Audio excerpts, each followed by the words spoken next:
नमस्ते। आज हम स्टार्ट करेंगे संघ की कार्यपालिका।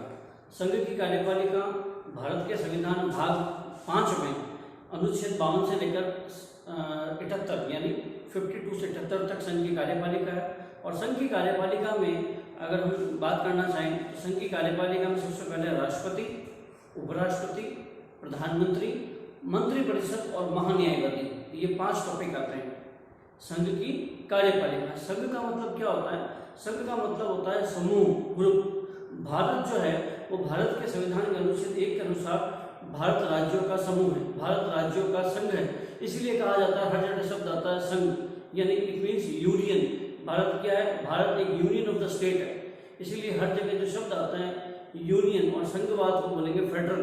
तो आप जो यूनियन वर्ड है, इसीलिए भारत को संघ कहा जाता है। India is the union of states. तो संघ की कार्यपालिका में सबसे फर्स्ट जो टॉपिक है the president of India, Bharat का राष्ट्रपति, वो हम आज स्टार्ट करेंगे। बहुत ही इंपॉर्टेंट टॉपिक है। सभी भर्ती परीक्षाओं में लगभग राष्ट्रपति से संबंधित काफ़ी सतही सवाल भी आते हैं और बहुत गहरे सवाल भी आते हैं और काफ़ी सवाल आते हैं। इस एक मैं कोशिश करूँगा कि 2 से 3 क्लास में कंप्लीट करूँ। तो हम लोग स्टार्ट करते हैं भारत का राष्ट्रपति। तो भारत के राष्ट्रपति जो हैं वो अनुच्छेद आर्टिकल 52 से स्टार्ट होते हैं। आर्टिकल 52 जो है वो उसमें भारत के कहा है कि भारत का एक राष्ट्रपति होगा, भारत का एक राष्ट्रपति होगा और वह क्या होगा? वह भारत का प्रथम नागरिक कहलाएगा, वह भारत का राष्ट्रप्रमुख होगा। क्योंकि राष्ट्रपति को वह आजाद होने से पहले राष्ट्रप्रमुख भी कहा जाता था। राष्ट्रपति को संवैधानिक प्रमुख भी कहा जाता है, क्योंकि संविधान ने आर्टिकल 52 के तहत राष्ट्रपति को संवैधानिक प्रमुख बताया है, भारत का प्रथम नागरिक बताया है और कहा है कि यह राष्ट्रपति राष्ट्र की एकता, अखंडता और सुदृढ़ता का प्रतीक है। देखिए, जब राष्ट्रपति पूरा पढ़ेंगे तो आपको राष्ट्रपति की स्थिति के बारे में पता पड़ेगा। वैसे संवैधानिक प्रमुख है, लेकिन राष्ट्रपति अपने सभी कार्य स्वयं नहीं करता है, राष्ट्रपति करता है अपने अधीनस्थों के माध्यम से। यह हम अगले वाले आर्टिकल में पढ़ेंगे। तो 52 आर्टिकल में जो है वो राष्ट्रपति की पोस्ट है कि राष्ट्रपति का पद जो है, कभी सवाल आ जाएगा राष्ट्रपति का पद किस पोस्ट में है, तो पद जो है राष्ट्रपति का वो आर्टिकल 52 में है। उसके बाद में आता है आर्टिकल 53 यानी अनुच्छेद 53 में संघ की कार्यपालिका, यानी भारत की जो यूनियन है उसकी जो कार्यपालिका है, उस कार्यपालिका की शक्ति, यानी सारी जो शक्ति संविधान ने दी है वो राष्ट्रपति को दी है। और राष्ट्रपति आर्टिकल 53 के तहत इस शक्ति का प्रयोग स्वयं करता है, वह अपने अधीनस्थों के माध्यम से करता है। अधीनस्थ मतलब भारत में जितने भी बड़े बड़े पदाधिकारी हैं वो सब राष्ट्रपति के अधीनस्थ है, दैट मीन्स सबऑर्डिनेट है। यानी राष्ट्रपति अपने सभी कार्य किसके माध्यम से करेगा? कुछ कार्य स्वयं करेगा। जैसे आपातकाल आ गया तो आपातकाल में सारे कार्य स्वयं करेगा, सही बात है। और कहीं कहीं राष्ट्रपति से आज्ञा ने कोई बिल पास होता है, मैंने पहले बताया, तो राष्ट्रपति के हस्ताक्षर लिए जाते हैं। तो राष्ट्रपति कुछ कार्य स्वयं करते हैं, अधिकतर कार्य वह अपने अधीनस्थ के माध्यम से करता है। तो आर्टिकल 53 कहता है कि राष्ट्रपति अपनी शक्तियों का प्रयोग, कुछ प्रयोग स्वयं करेगा और बाकी शक्तियां जो है वो अपने अधीनस्थों के माध्यम से, यानी अपने सबऑर्डिनेट के माध्यम से राष्ट्रपति अपनी शक्तियों का प्रयोग करेगा। प्रधानमंत्री, मंत्रिपरिषद, महान्यायवादी, लोक सेवा आयोग के सदस्य, अटॉर्नी जनरल, उसके बाद आप देखिए यूपीएससी के सदस्य हो गए। उसके बाद में महिला आयोग, अनुसूचित जाति जनजाति आयोग, ये सभी राजदूत जो होते हैं और उच्चायुक्त जो होते हैं, भारत की जहाँ एम्बेसी होती है, ये सभी राष्ट्रपति के सबऑर्डिनेट है। ठीक है, चलिए उसके बाद हम देखते हैं आर्टिकल जो 54 है वो काफी इंपॉर्टेंट है, राष्ट्रपति का निर्वाचन। यानी भारत में राष्ट्रपति का निर्वाचन कैसे होता है? आपने अलग अलग निर्वाचन देखा, आपके वार्ड के पार्षद का निर्वाचन होता है, गांव में सरपंच का निर्वाचन होता है, हम लोग एमएलए को वोट देते हैं, एमपी को वोट देते हैं, ये सब लोग वोट देते हैं, तो हम लोग खुद वोट देते हैं, ये होता है प्रत्यक्ष निर्वाचन, ये होता है प्रत्यक्ष।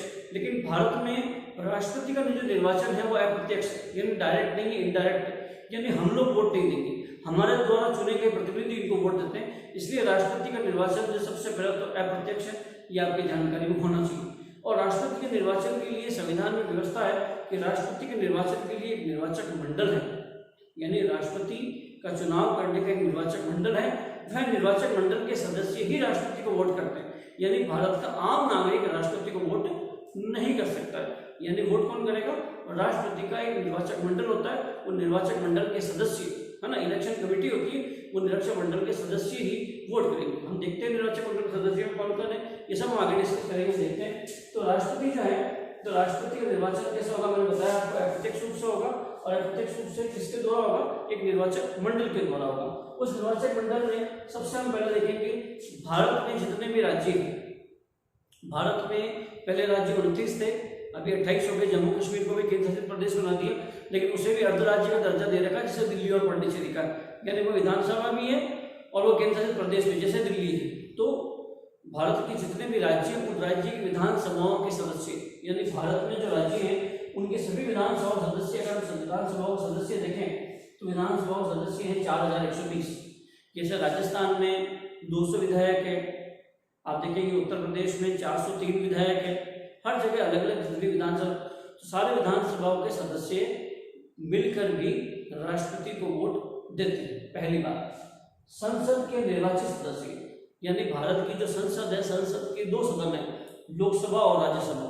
तो राज्यसभा जो है वो राज्यसभा और लोकसभा दोनों के, राज्यसभा के निर्वाचित सदस्य हो गए 233 वर्तमान में, और लोकसभा को हो गए 543, यानी 776। अगर हम दोनों को ऐड किया तो ये 776 सदस्य जो है वो राष्ट्रपति के निर्वाचन में भाग लेते हैं।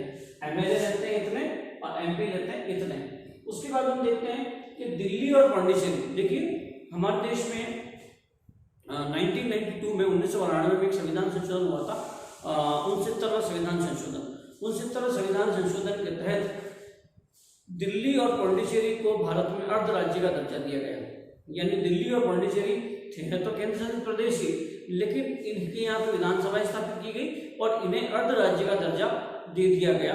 और अर्ध राज्य दर्जा दिया गया तो उसके बाद ही मई 1992 में एक 70वां संविधान संशोधन और किया गया और दिल्ली और पांडिचेरी के सदस्यों को राष्ट्रपति के निर्वाचन में भाग लेने की अनुमति दी गई। ये बहुत इंपॉर्टेंट है कि दिल्ली और पांडिचेरी के विधानसभा सदस्यों को कब राष्ट्रपति के निर्वाचन में भाग लेने की अनुमति दी गई, तो ये आपसे ध्यान रखिएगा 70वें संविधान संशोधन के तहत। हम लोग देख लेंगे, देखिए दिल्ली में 90 विधानसभा सदस्य हैं और पांडिचेरी में 30, और ये मैंने इसमें इंक्लूड कर दिए हैं, यानी 4120 में भारत के सभी राज्य भी हैं और दिल्ली और पांडिचेरी के विधानसभा सदस्य भी 4120 में हैं।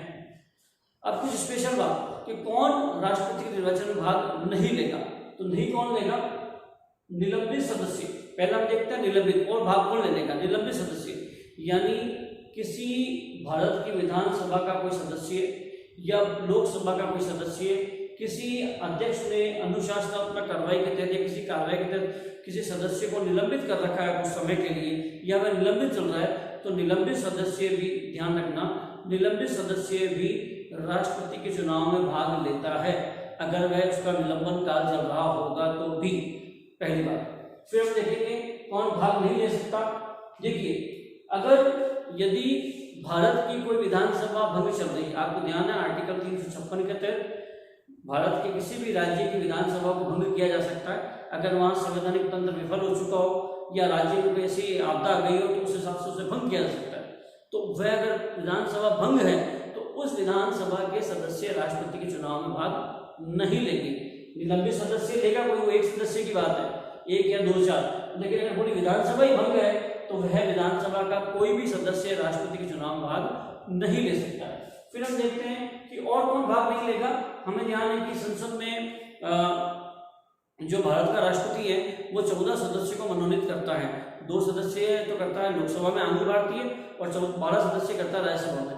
तो मनोनीत सदस्य जो होते हैं वो राष्ट्रपति के चुनाव में भाग नहीं ले सकते क्योंकि वो मनोनीत है, राष्ट्रपति के चुनाव में निर्वाचित सदस्य ही भाग ले सकते हैं। उसके अलावा भारत में आपको ध्यान है जैसे हमारे यहाँ 2 सदन है, लोकसभा और राज्यसभा।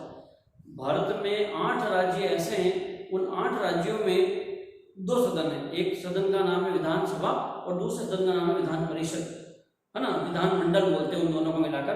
तो कई राज्यों में विधान परिषद भी है। तो हमेशा ध्यान रखिएगा जैसे विधान परिषद का सदस्य कभी राष्ट्रपति के चुनाव में भाग नहीं लेते हैं, सिर्फ विधानसभा के सदस्य ही राष्ट्रपति के चुनाव में भाग लेते हैं। तो ये भी आपको अच्छे से ध्यान होना चाहिए कि कौन भाग लेता है कौन नहीं लेता है। और अगर जैसे आंध्र भारतीय जो लोकसभा में 2 मनोनीत है, मैं बता दूं आपको शायद जानकारी नहीं होगा, भारत के अगर किसी राज्य में आंग्ल भारतीय की जनसंख्या है तो उस राज्य की विधानसभा में भी एक आंग्ल भारतीय को मनोनीत किया जाता है। तो वह मनोनीत सदस्य भी राष्ट्रपति के चुनाव में भाग नहीं ले सकता। तो ये क्लियर है कि सिर्फ निर्वाचित सदस्य भाग लेते हैं और मनोनीत नहीं लेते हैं। दूसरी बात ये भी क्लियर है कि विधान परिषद के सदस्य भाग नहीं लेते, विधानसभा के सदस्य लेते हैं। अगर कोई विधानसभा भंग है तो उसका उनके सदस्य भाग नहीं लेंगे, लेकिन अगर कोई सदस्य निलंबित है, चाहे वो लोकसभा राज्यसभा का हो चाहे विधानसभा में, भाग लेगा। उसके बाद जो महत्वपूर्ण अनुच्छेद हमने आर्टिकल 52, 53, 54 हमने कर लिए। अब देखते हैं आर्टिकल 55 में राष्ट्रपति की निर्वाचन पद्धति कि कौन सा पैटर्न से राष्ट्रपति का इलेक्शन होगा। भारत के संविधान के आर्टिकल 55 में कह रखा है कि राष्ट्रपति के निर्वाचन आनुपातिक प्रतिनिधित्व पद्धति के अनुसार, आनुपातिक यानी जो अनुपात रेशियो के अनुसार, आनुपातिक प्रतिनिधित्व के अनुसार एकल संक्रमणीय मत के द्वारा, ये राष्ट्रपति की निर्वाचन पद्धति का नाम है, ये आपको ध्यान रखना। परीक्षा में कई बार पूछ लेते हैं राष्ट्रपति की निर्वाचन पद्धति क्या है, तो निर्वाचन पद्धति में ध्यान रखना, एंड में गुप्त मतदान आना चाहिए, खुला मतदान नहीं आना चाहिए। क्योंकि राज्यसभा के सदस्य जो होते हैं उनका खुला मतदान होता है, कई बार लोग खुला मतदान को टिक कर देते हैं। तो अनुपातिक प्रतिनिधित्व के अनुसार एकल संक्रमणीय मत द्वारा गुप्त मतदान की विधि, लोग पहले एडिंग पढ़ते हैं, एंड पढ़ते नहीं, टिक कर देते, परीक्षा में गलत हो जाता है। जब तक आपका एंड में गुप्त मतदान नहीं पढ़े तब आपको टिक करना है।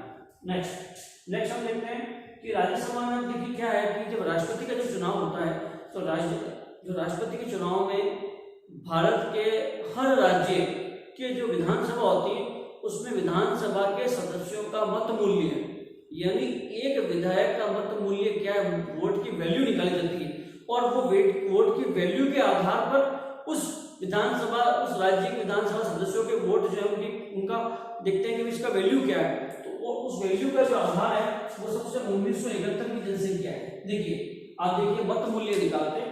अब देखिए जैसे मैं बताता हूँ आपको, जैसे राजस्थान है तो राजस्थान राज्य की कुल जनसंख्या कौन सा है, 1971 की जनसंख्या को आधार मान रखा है अभी 2026 तक, उसमें कोई परिवर्तन नहीं है। 1971 में राजस्थान की जो भी जनसंख्या थी, कुल जनसंख्या में विधानसभा के निर्वाचित सदस्य, अब राजस्थान विधानसभा निर्वाचित सदस्य उस समय में 200 ही थे, तो 200 सदस्यों का जब इस पर डिवाइड करेंगे तो डिवाइड करने के बाद में 1/1000 को मल्टीप्लाई करने के बाद पता पड़ेगा कि राजस्थान में विधानसभा को जो मत मूल्य है वो 129 है। यानी जब भारत के राष्ट्रपति का चुनाव होगा तो राजस्थान के एक विधायक का मत मूल्य कितना होगा, 129, यानी एक विधायक के वोट से 129 वोट मिलेंगे। ठीक है। वैसे ही अगर हम देखें, मैंने पहले बता दिया आपको इसका आधार क्या है, जनसंख्या में कुल निर्वाचित सदस्यों का भाग क्या है। तो ऐसे अगर उत्तर प्रदेश का देखेंगे तो वहां का मत मूल्य भारत में सबसे ज्यादा है, यानी वहां के एमएलए का पावर राष्ट्रपति चुनाव में सबसे ज्यादा मत मूल्य है 208, क्योंकि भारत की 20% जनसंख्या उत्तर प्रदेश में रहती है, तो वहां का मत मूल्य कितना है, 208 एक विधायक का। ऐसे ही सिक्किम में कितना है, सबसे कम है 7 है, यानी सबसे ज्यादा उत्तर प्रदेश, सबसे कम सिक्किम, और राजस्थान में कितना है 129। ऐसे ही भारत में एक जितने भी लोकसभा और राज्यसभा के सदस्य हैं उन सदस्यों का भी मत मूल्य देखा जाता है। तो भारत में से एक संसद सदस्यों का मत मूल्य कैसे निकालेंगे।